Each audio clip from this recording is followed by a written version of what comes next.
So you trained some system, and then you applied it to, for example, a data set which involves all the parliamentarians of the world, not just the American. And what do you think will happen? You can't even tell gender correctly.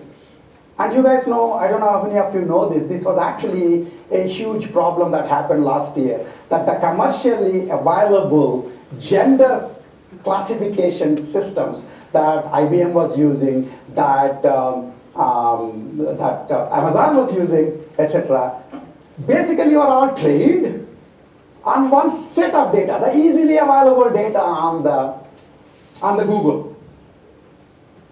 And you guys have too many cell phones, you keep putting too many of your own pictures onto the cell phone, and so essentially there were way too many, essentially Western faces.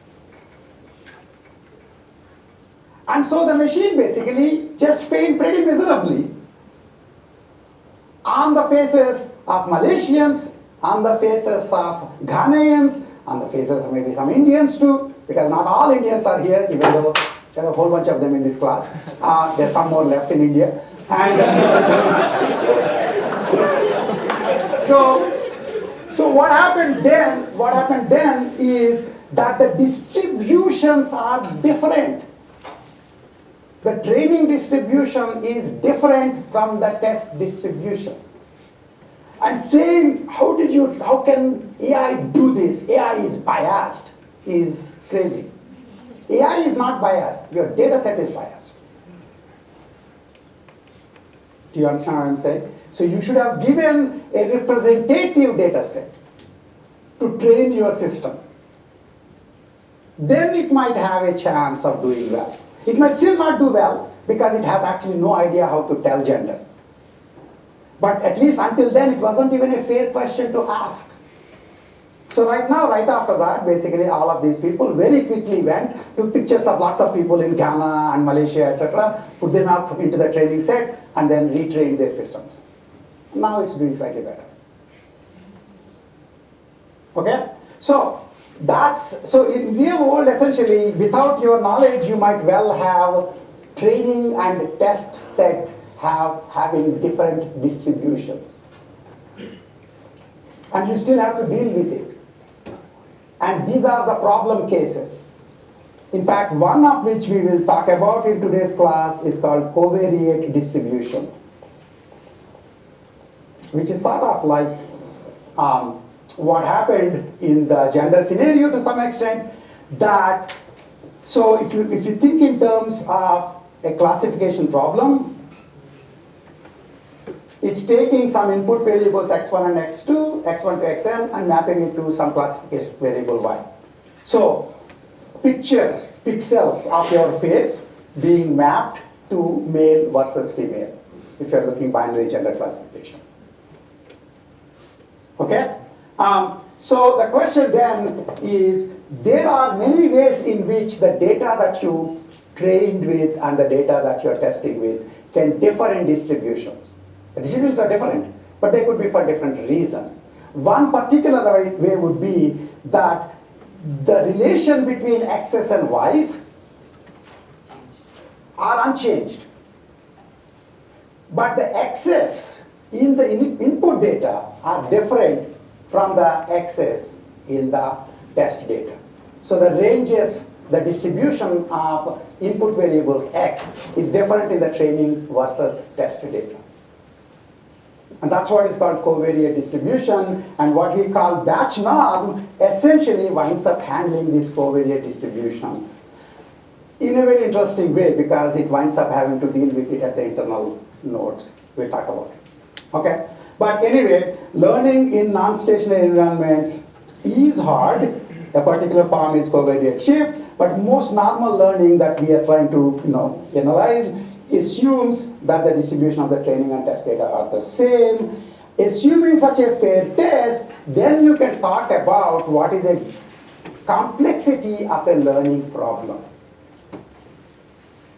Remember, in computer science, we've always talked about complexity of a problem, which is different from the complexity of an algorithm.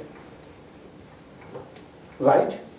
Okay, so in general, for example, if you write, you can write an factorial complexity algorithm for sorting, but somebody else can write an n-log n algorithm for sorting. An NP-hard problem in particular is a problem where you expect that nobody can write a polynomial algorithm. Right? That's what so problem complexity doesn't depend on who's writing the algorithm. It's irrespective of who writes the algorithm. Nobody could have written a algorithm that will be cheaper than exponentially hard. So the question then is, what is the complexity for machine learning problems? What is the complexity for generalization problems? And the theory for complexity comes from this pack, probably, approximately, correct, R, the wishy-washiest name. Right? It looks wishy-washy, but essentially I would argue that the only way you can talk about the complexity of a learning algorithm is in terms of this, which is a particular learning problem is packed with epsilon delta. If in fact it looks, it can give you less than epsilon error with more than 1 minus delta probability. Okay? Notice that in describing this complexity, have we talked about how long the learning algorithm will take? No. For complexity for normal algorithms, the coin of the realm is the amount of CPU time. What is the complexity measure for machine learning generalization algorithms? Number of samples. Number of samples. So these are basically sample complexity. And you would say a particular learning problem is hard if it requires exponentially many samples for any algorithm to learn that problem. Exponentially many samples for any algorithm to learn that problem. Okay, so this pack theory is sort of for machine learning what NP completeness is for normal computer science. Okay, and the guy who came up with this got a Turing Award, Leslie Variant. As a small historical footnote, Leslie Variant hung around in the same dorm that Jeff Hinton also hung around when he was an undergrad. So they were exchanging notes about the architecture of the dorm that might have given them both Turing Awards. At the time, Jeff Hinton got it. But anyway, so Leslie Variant got his Turing Award for pack learnability. So keep this in the back of your mind. This is really ultimately the theory of learning. Now you have to use this to understand how do we evaluate learning algorithms. And then see whether or not those kinds of techniques will still be relevant for the kinds of problems that very large multi-layer networks are being used for, which is what we'll try to do now. Yes, sir? I have a question about like the gender recognition thing. So like when you're saying you want the training and the test distribution to be similar, if let's say Not similar, the same. That's basically, yeah. That's the idea. So if their goal to improve it was to like add more samples of Malaysia and Ghana people, maybe that would make the distribution kind of like flat if they added like everyone of the same race. But then if you tested it, It's an amazingly good point you're making, which is connected to cost of misclassification. Okay, so what he's saying essentially is, imagine that the entire world is really Indians, which is actually true. Mostly, if you can recognize Indians and Chinese, then your learner is already low error. Okay, the bozo white faces doesn't matter one bit. Okay, so the question is, if I just train on all the census data of India and China, then pretty much I should have very high accuracy learners. That is true. Okay, But it is also true that when you misclassify somebody's gender, there is a cost associated with it. It's not just the number of errors, but it's how costly is the error. And if you want to reduce the errors, so it's like the commercially available systems, it wasn't that they were completely misclassifying everything with like as if it was like a toss-up. It is that they were high enough error, they was the lowest error, like they're 99% accurate for white males. So you're fine, okay? But pretty much everybody else was low accuracy. It didn't mean they were 50% accurate. By the way, what's the worst accuracy for a binary class learner? 50%. People understand this? If it is 10%, it's a great learner. Just do opposite of what it's saying. You'll be 90% accurate. Do you understand this? Okay? The worst learner on a binary class classification is 50% accurate. You want it to be 50 plus epsilon. Then it's essentially better than, a 6. So anyway, so the point being is that it's not that they were giving 50% toss-up kind of results. They were giving more like 79% or something. I don't remember the exact number. But that's considered pretty egregious for that particular problem. Do you see what I'm saying? On the other hand, the same kinds of classification technology is also being used by Facebook to tell you, hey, you will like this article. Hey, you will like this Friends update. Hey, you'll do this, all this nonsense. In fact, Jan LeCun says, we make 25 billion predictions per day. Anybody cares? Do you see what I'm saying? It's like the cost of a bad prediction, who cares? In fact, I basically think of the whole thing as annoying and I just don't even look at them. See, in those cases, essentially they can say we are improving our error, blah, blah, blah. It doesn't really matter. Here the errors actually have very high cost and that changes your interest in minimizing the error even more. Okay? So it's a very important question. It is true that if you basically have if I tell you, you can only train your data either on a nice data set of Icelanders and Finlanders, or a nice data set of Indians and Chinese. And the test data set will be universal data, like any picture from the world. You're much better off taking the Indians and Chinese data set. Because there are more Indians and Chinese. Finland and Iceland, I think there are about 7 of them. And so you will be good for them, but you will be bad for everybody else. Okay? Good questions. So, training and validation test. And basically training and validation sets and training and validation losses. And actually, in fact, there are 3 types of tests: training, validation, test sets, and then the losses corresponding to them. Losses are the errors you make with respect to those sets. Okay, so this basically is 101 of learning, how you evaluate a learning algorithm. And we're going to use this to also evaluate neural network learning algorithms. Okay, so suppose basically the way this goes is, suppose you have 11,000 labeled samples. Okay, you somehow figured out 11,000 transactions for which you know the actual, whether or not they're fraudulent or non-fraudulent, or 11,000 human faces for which you know for sure what the gender is. Okay, and then we then start by randomly removing a set of samples and keep them separate as test samples. That is, let's say you keep 1K samples, take them away, far away from wherever you are, put them in an iron safe, lock it up, and give the key to your friend. That's called test set. You never look at the test set. If you do, what happened to you in the project happens, which is that what you look at the test set slowly comes into the learning. Okay, so you remove the test set, put it somewhere else, and then there is 10K samples left. You split them into a training set and a validation set.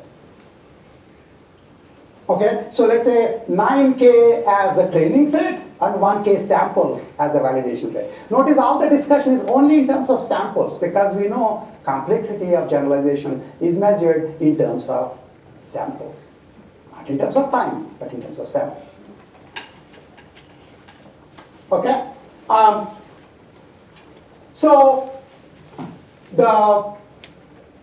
So you could do 9K, 1K, and you can also, there's a slightly more interesting version of this called K-fold cross-validation, where you can, like, for example, split these 10K samples into 10 batches of 1,000 each. And then you can randomly pick 9 buckets and call that training set, and the other set becomes the validation set. What you then do is you train your learning algorithm, in your case your neural network, because that's the only learning algorithm you know, or the perceptron, that's the only learning algorithm you know.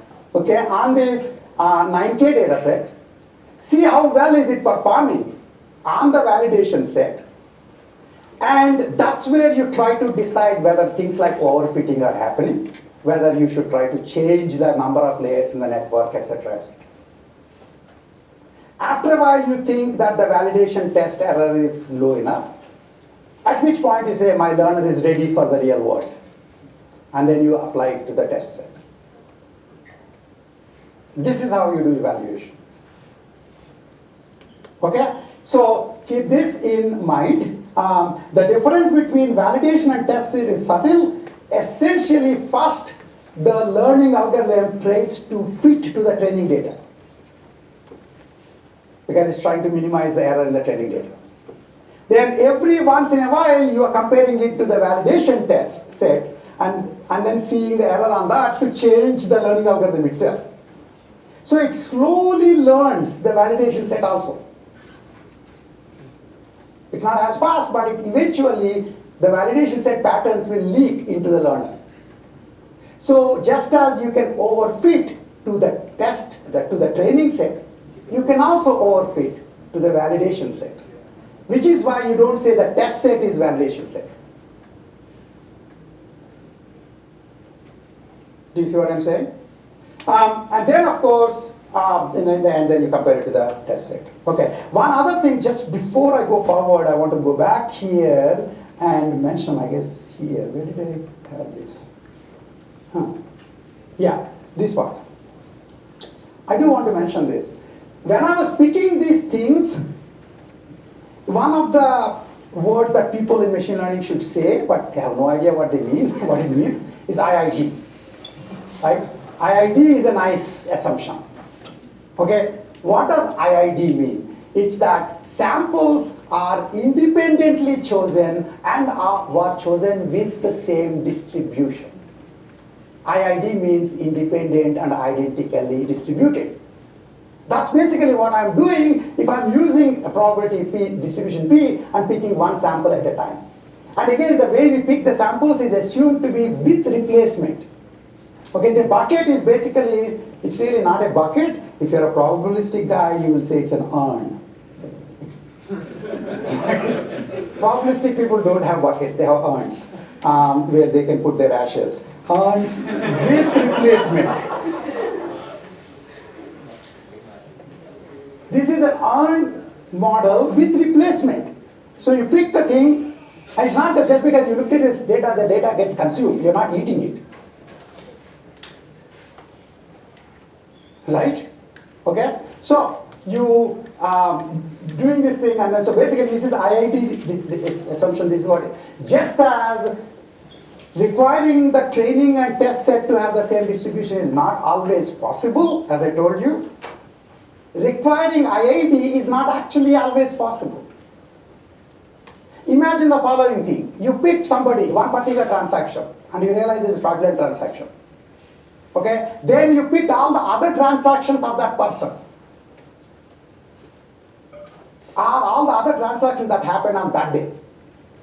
That means now the examples that are being picked are not independent. They are dependent on each other. It makes learning faster, actually, because it is really the case that fraudulent transactions may tend to be clustered. So if you find, for example, when we found one cheating project, we didn't say, let's just do independent, identically distributed sampling.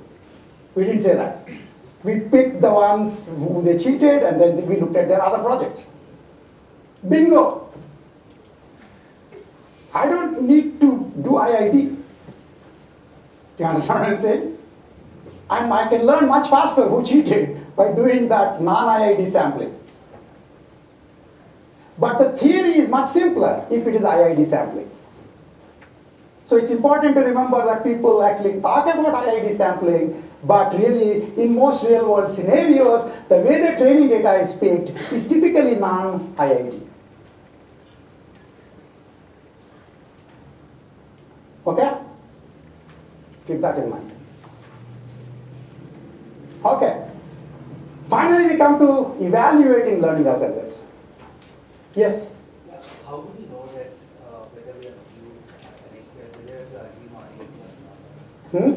How do we know whether IIT is, whether we have to make that IIT assumption or not for a particular? No, assumptions are assumptions. You assume, right? So it makes life simple if they're IIT. And most learning algorithms can be shown to have good theoretical properties under IIT conditions. But there are interesting technical challenges in coming up with learning algorithms that can be shown to have good properties under non-IIT conditions. In particular, a buzzword that you can use to impress your interviewers is relational learners. Use non-IIT data. Okay? But I won't go more into that right now. Okay, so finally we get to learning curves. Okay, finally we get to learning curves, which is basically the way you compare learning algorithms. Okay, so learning curves essentially have on the x-axis the number of examples you are being given. What is the size of the training set? On the y-axis, the accuracy on the test set. The amount of data you use to train yourself and how well you do on the test. That's a learning curve. Okay? So, here, this versus this. One of them I would say, imagine one of them is the learning curve for a perceptron, and the other is for the multi-layer network. Which one do you think, just from what I told you, would be the perceptron learning curve, and which one would you say is the multi-layer neural network learning curve? This one is what? Perceptron. This one is multi-layer network.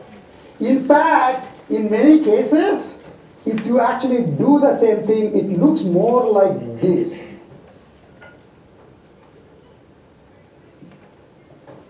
That's how it looks. The multi-layer network typically looks like that compared to perceptron. Perceptron gets trained very fast, gets stuck at its height of expressiveness. Multi-layer networks learn slowly, but they can learn a lot more.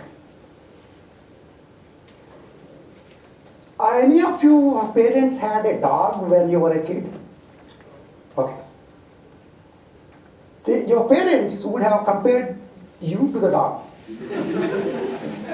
The dog, let's imagine you and dog were born at the same time.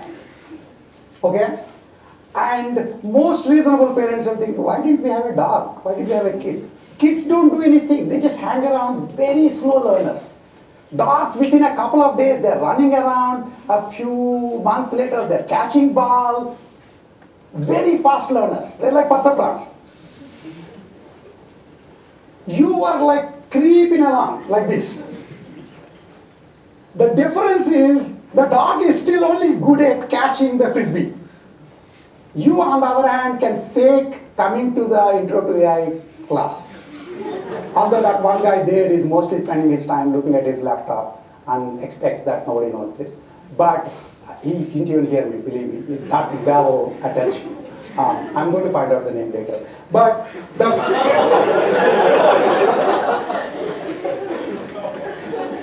so one of the things that people don't understand is when you stand here, my friend, what's your name? You, yes. What? Okay, come and talk to me after the class. Okay.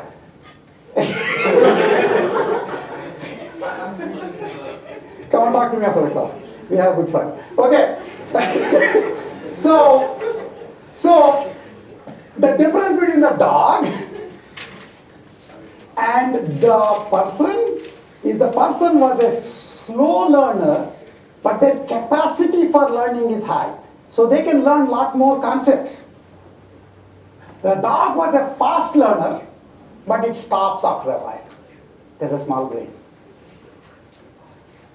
Do you see what I'm saying? You can have learning algorithms just like that. Perceptron is a dog, and you probably are a multi-layer network.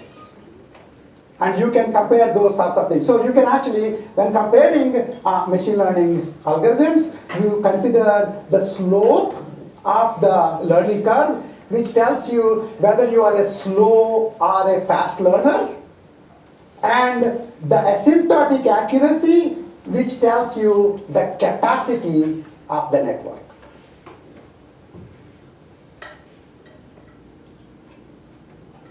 This is learning 101. This is the stuff that you get taught if you start taking any machine learning course, if you're just using learning as a chapter. This is what the minimum that you need to know. Now we are going to use this to talk about evaluating neural networks. Because neural networks are one type of learning algorithms. But before we go there is an interesting point we need to make, which is, for the longest time in machine learning, there have been these sort of traditional learning tasks tended to be low dimensional tasks. Low dimensional means the number of input features is hundreds or thousands maximum. Okay? But for example, for the Boolean gates that we looked at, what is the dimensionality? 2. Because we said inputs are I1 and I2, and the output is what is the gate value. And typically, for these traditional learning tasks, you basically assume either that the learning task is so simple that really doesn't have any more input features, or somebody took a much more complex scenario, converted into a small set of hand-coded features. Like for example, you're all very different learners. Each of you have very different sophisticated learning algorithms. But we have reduced you to a low-dimensional vector of homework 1 score, homework 2 score, homework 3 score, homework 4 score, project 1 score, project 1 penalty for cheating, project 2 score, project 2 penalty for cheating, right? And if you still remain in the course, then exam 1 score, exam 2 score, etc. Right? That's it. So we are then taking this as these are the manually generated features. We extracted them. I'm sure it was very painful for you when we extracted the features out of you, and then we use that for learning your grade. Right? And much of the theory for learning in both AI and statistics has been developed for these. This is typically low dimensional, typically in hundreds to thousands of input features. On the other hand, many perceptual tasks such as given an image, is it a cat? Given a speech signal, what is the word corresponding to it? Given a seismic graph, did the earthquake happen? These are all high-dimensional tasks. The input, basically, in fact, even these tasks in the past would be done in the traditional way by essentially picking a bunch of hand-coded features out of this input and then use that to train the learner. So for example, in the current project, you are doing feature-based reinforcement learning. You picked a bunch of features. But really, you should be able to just look at the picture and decide what the Wachman should be doing. So somebody basically came in between you and the problem and extracted the features for you so that it will become a traditional low-dimensional learning task. Do you see what I'm saying? Sometimes, in fact, the features that people extract have meaning. There has been a reasonable understanding in people saying that, for example, that why can't I just take your face, for example, which is a much higher dimensional input, and use that to decide your grade. It's a much bigger vector, believe me or not, compared to just your scores, which are only like maximum 20 dimensional. Right? High dimensional doesn't always mean good stuff. In fact, people are using faces to decide your scores, whether or not you're a terrorist, whether or not you should be given a job, whether or not, anything. That's nonsensical because, in essence, when you do this, people had some theory of what part of your life is relevant to your grade in this class. Here, there is no such theory. You're expecting the learner to pick it up. And learner doesn't learn theories. It learns to fit to the data. Do you understand what I'm saying? Okay? So in speech, images, and signals, etc., these features are extracted by learner as part of the learning. If they extract them as part of the learning, this is that would then be a very different kind of learning from this learning. The learned features in that case may not have any meaning to the humans in the loop. How many of you agree with the following statement? That if I were to take pictures of, let's say, this class, and I happen to know the grades, maybe I made them up already, okay? Let's say last year's class. I took the pictures of their class, that last year's class, and I know their grades. Do you think I can train a neural network such that its training error is 0, just from the faces? How many people think that if I give the faces of the people from 2017 when Niharika took the class, and I know the grades because I'm the ground truth, right? And I basically gave it to a learner, like a neural network, and I trained it. How many of you think that there is no neural network that can get 0 training error? Raise your hands. How many think that there will be a neural network that will have 0 training error on this? You see what is happening in the world around you. Do you understand what I'm saying? If I did that, and then I applied it to you guys, because after all, it predicted Niharika's grade correctly, and the training said, it should be good enough for you guys too. If I did that, I can say, wow, I predicted some grades correctly. Who knows whether it's right or wrong, in essence. Did you understand what I just said? If you have high enough number of input dimensions and high enough number of parameters you can tune, any training error can be driven down to 0. That doesn't mean that you learned a thing. That just means that you memorized how to compress the data.